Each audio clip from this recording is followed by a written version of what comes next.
Përshëndetje lirë, jemi të The Building Show, është panajiri më i madh që ka lidhje me ndërtimin në Kanada dhe jo vetëm në Toronto, ku ka kompani në ndërtim, kompani të mëdha nga e gjithë Kanadaja që marrin pjesë. Dhe jemi këtu me kompaninë tonë EcoStar Insulation për të prezantuar shërbimet tona. Cilat janë këto shërbime? Disa nga shërbimet që ofrojmë ndahen në 3 kategori, janë për spray foam, që janë për shtëpia residential, siç e quajmë, është për fireproofing, që është zakonisht për commercial edhe industrial, edhe gjithashtu polyurea waterproofing, që është për izolimin ndaj ujit në për high-rise dhe godinat e tjera.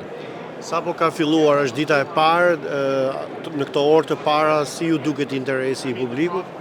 Është fantastik, sepse këtu është target grupi jonë, këtu janë ndërtuesit, këtu janë kompani që bëjnë renovations, edhe është eventi më i madh në Kanada, kështu që deri tani ka qenë fantastike.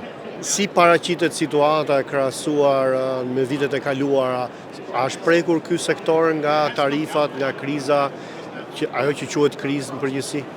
Patjetër që është prekur, sepse çdo gjë është zinxhir, ekonomia është zinxhir dhe industria e ndërtimit është prekur gjithashtu me luhadet e çmimeve, me gatishmërinë e blerësve për të bërë një blerje, kështu që kur nuk ka interes për blerë ose kur është ulur interesi edhe ndërtimtaria është ulur si pasojë, edhe gjithë zinxhiri i është ulur nevoja për të ofruar shërbime në lidhje me ndërtimin.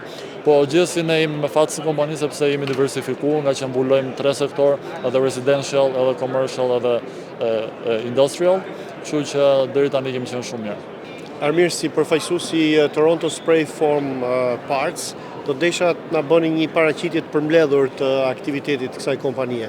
Ne ndërtojmë spray foam equipment për spray foam residential and commercial me kineri të ndryshme, mund t'i përdorësh për ndërtesa të larta, high rising, siç është kjo mobile cart, në trailer, në trucks, varet nga kërkesat e klientit. E cila është klientela e këtij lloji biznesi? Kush ble pajisje të tilla? Kohët e fundit janë kompani që bëjnë instalimin e drywallit, sepse ato e marrin si paketë edhe instalimin e fiberglass. Tashi nuk po kërkohet shumë fiberglass, tashi njerëzit, arkitektët po kërkojnë po aspekt më shumë punën me spray foam. Edhe ato janë kompanitë më të shumta që po kërkojnë këto lloj pajisjesh. Në një periudhë të tillë gati recesioni ekonomik, dikush humbet, po dikush edhe fiton.